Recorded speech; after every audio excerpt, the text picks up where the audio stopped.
The Holocene has ended. What we do now, and in the next few years, will profoundly affect the next few thousand years. The only conditions modern humans have ever known so far are changing, and changing fast. Nothing stays the same on this planet. Everything changes.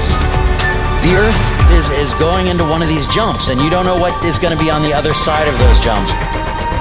The Earth is always jumping.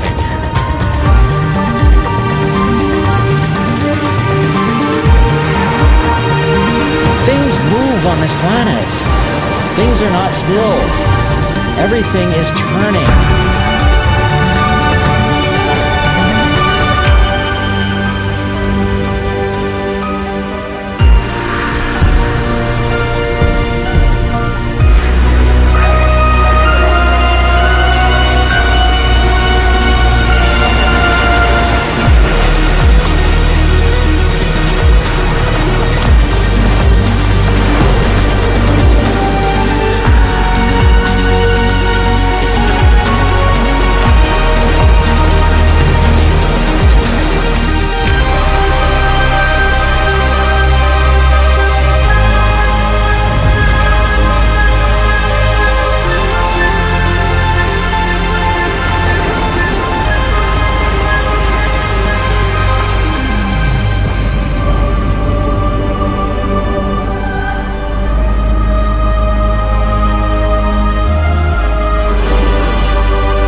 As it begins to run out of fuel, the sun won't simply fade away to nothing. Its core will collapse, and the extra heat this generates will cause its outer layers to expand.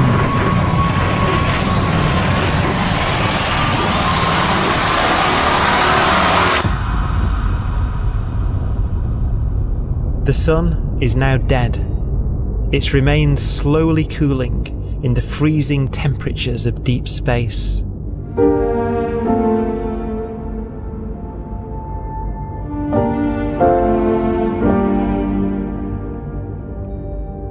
The fate of the sun is the same as for all stars.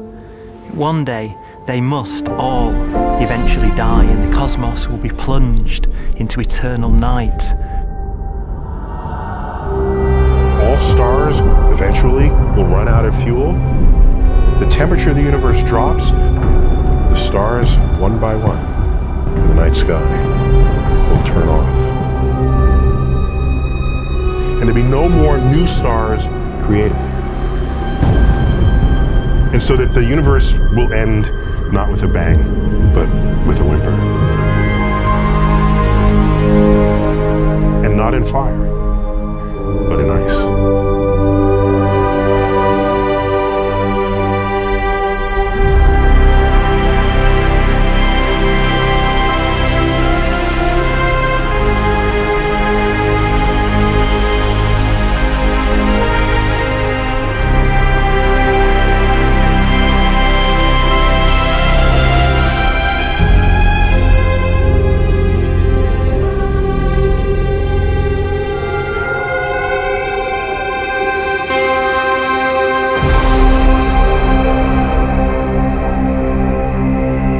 With no fuel left to burn, a white dwarf's faint glow comes from the last residual heat from its extinguished furnace.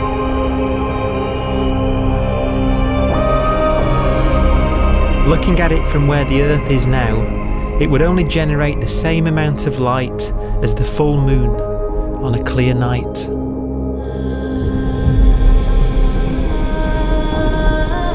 The faint glow of white dwarfs will provide the only illumination in a dark and empty void littered with dead stars and black holes.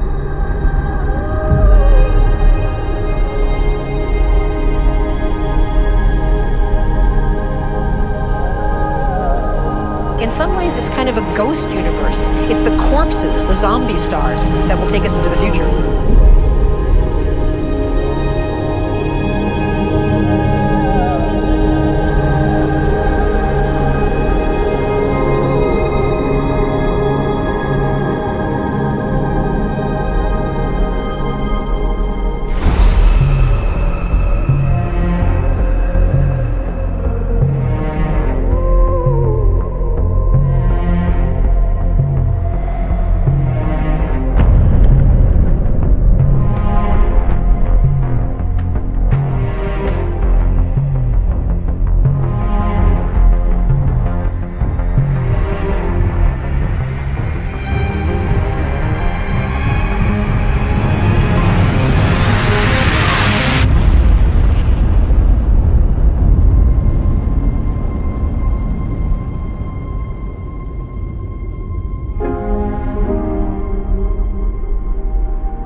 A black dwarf will be the final fate of those last stars.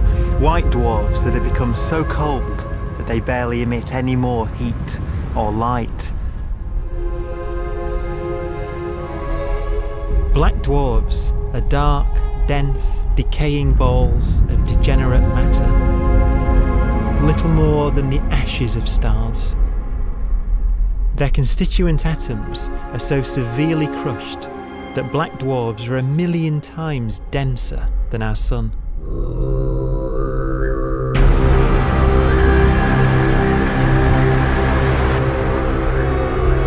Stars take so long to reach this point, we believe there are currently no black dwarfs in the universe.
We have a pace of life that's based on really the energy available to us now.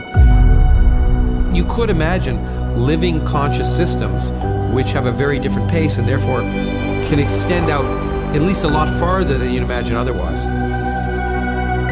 You could have a living system where if it had a thought every 10 trillion years, that would seem normal.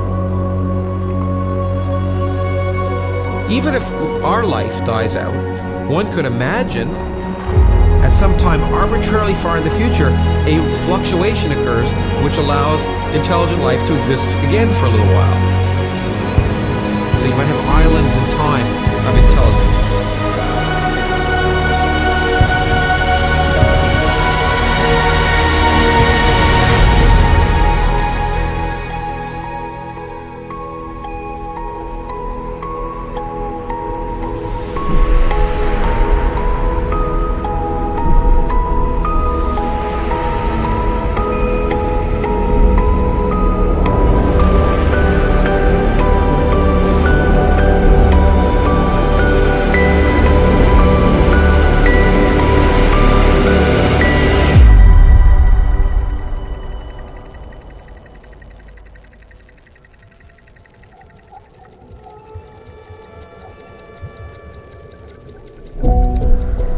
Proton, one of the fundamental building blocks of atomic matter, of what makes us up, can just spontaneously fall apart. Any material that evades the pull of a black hole eventually dies away as its protons disintegrate.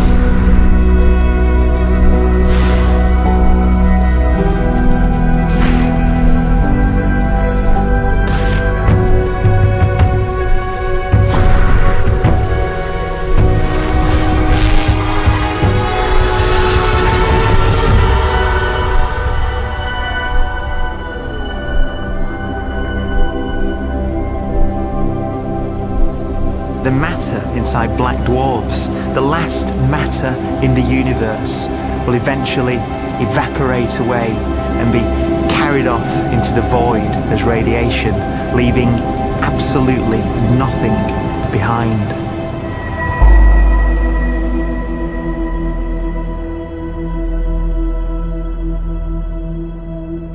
With the black dwarfs gone, there won't be a single atom of matter left.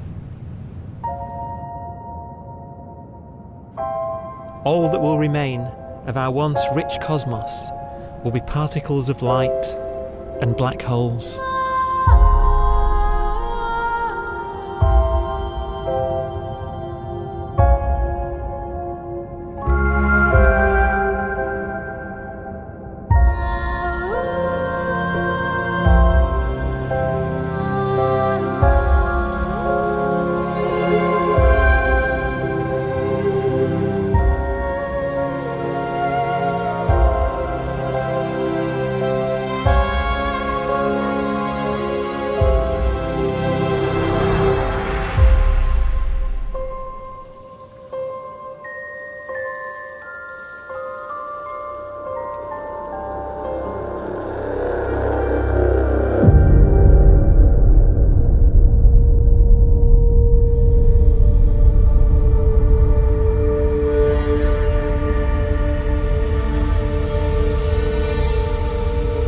The arrow of time creates a bright window in the universe's adolescence, during which life is possible.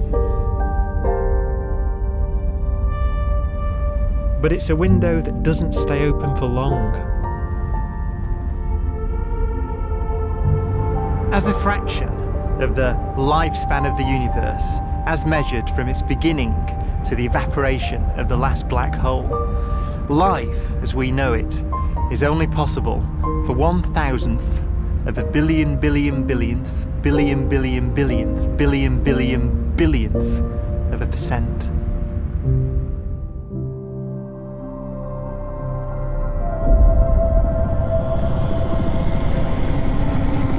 Black holes become the fundamental building block of the universe. A galaxy will basically be a supermassive black hole in a center with smaller black holes orbiting it. Zombie galaxies filled with black holes continue to evolve. They'll eat each other and they'll get bigger, and maybe they'll fall into the supermassive black hole and it'll get bigger. The universe will still be an exciting, dynamic place. It's just that the timescales you're talking about are now trillions of years instead of thousands or millions of years.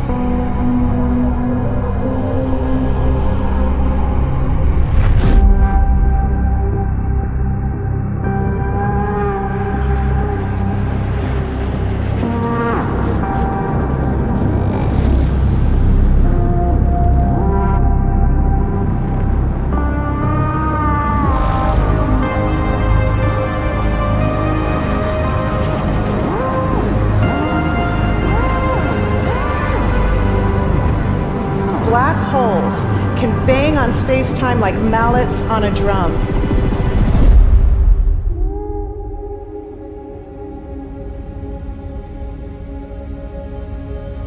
And they have a very characteristic song.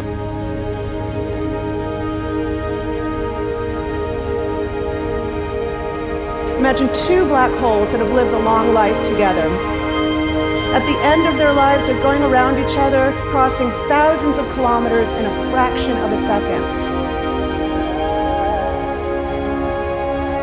As they do so, they leave behind in their wake a ringing of space, an actual wave on space-time.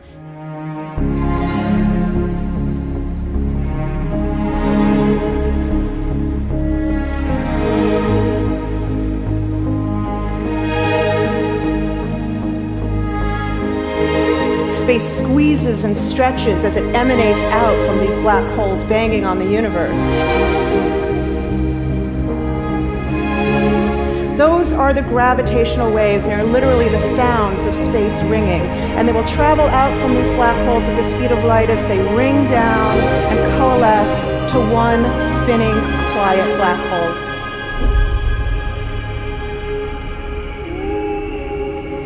If you were standing near enough, your ear would resonate with the squeezing and stretching of space. You would literally hear the sound.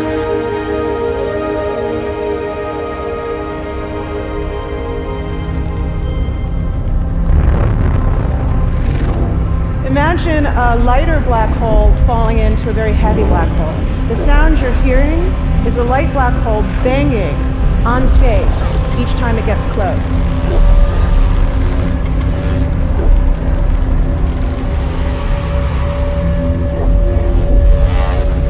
As it falls in, it gets faster and it gets louder.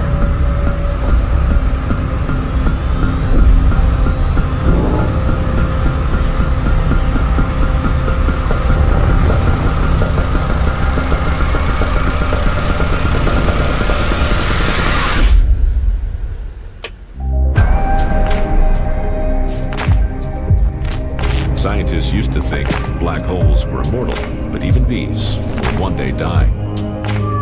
Now we're talking about timescales of unimaginable length, quadrillions of years into the future. On that timescale, even the black holes begin to evaporate.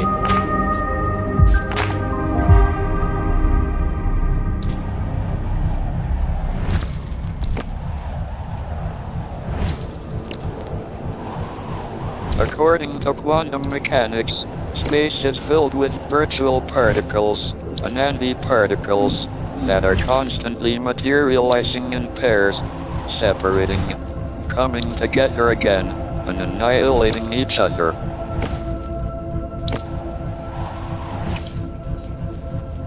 In the presence of a black hole, one member of a pair of virtual particles may fall into the hole, leaving the other member without a partner with which to annihilate.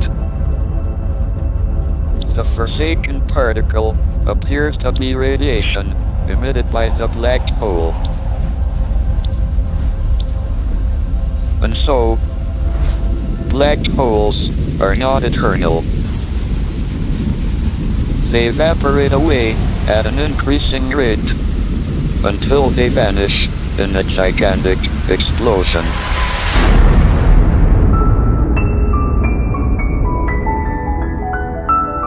Quantum mechanics has allowed particles and radiation to escape from the ultimate prison, a black hole.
Philosophers and poets have asked the question, will the world end in fire or ice? We can now give an answer. The latest evidence shows that the universe is not slowing down, but it's speeding up out of control. And the universe, we think, will die in ice. Trillions upon trillions of years from now.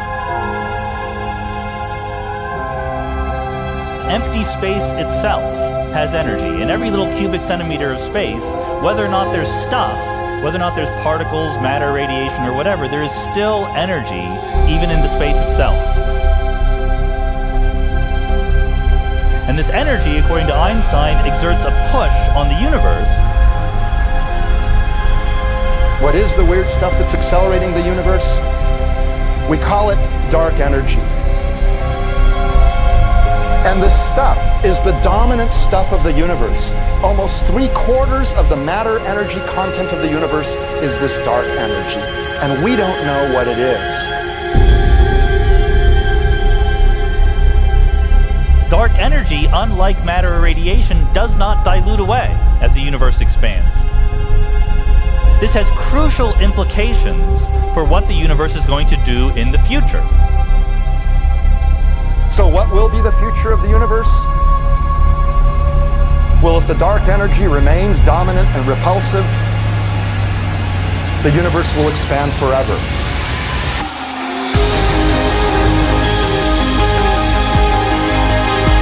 Faster and faster and faster with time. A runaway universe. 70% of the energy of the universe resides in empty space, and we don't understand why. But we do know what will happen. If that energy continues to be there, the universe will become cold and dark and empty. That's the future as it might be. We don't know because we don't yet understand the nature of dark energy. Until we do, we won't know the future. We won't even understand our own origins, and that's why we want to know and study this subject.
Does seem to be for an ever colder, ever emptier universe.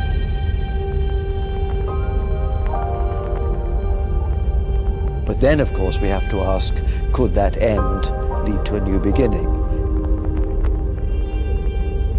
And there are ideas whereby what actually is the end of our universe could in some sense be linked to the beginning of a new one.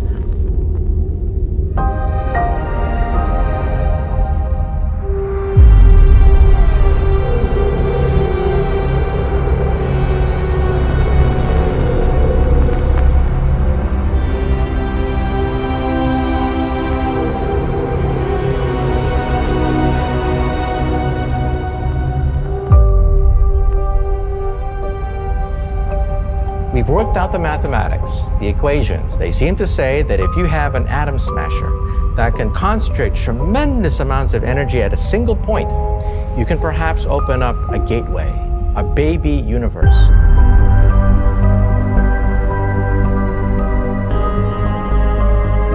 Facing the death of everything there is, this perhaps is their only possibility of escape.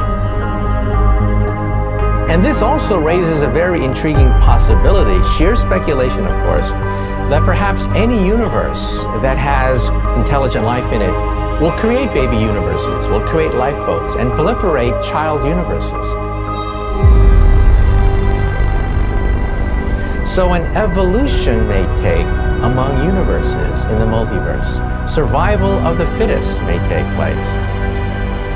So those universes which do not have intelligent life are infertile. They have no children. But those universes that have mild temperatures, stars like us, would create civilizations that could open up child universes, and they would then proliferate.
After an unimaginable length of time, even the black holes will have evaporated, and the universe will be nothing but a sea of photons gradually tending towards the same temperature as the expansion of the universe cools them towards absolute zero.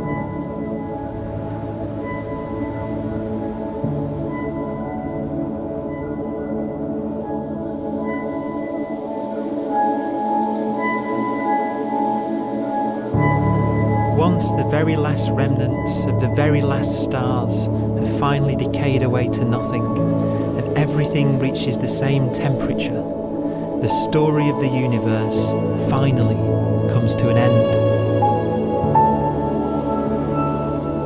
For the first time in its life, the universe will be permanent and unchanging. Entropy finally stops increasing because the cosmos cannot get any more disordered. Nothing happens, and it keeps not happening forever.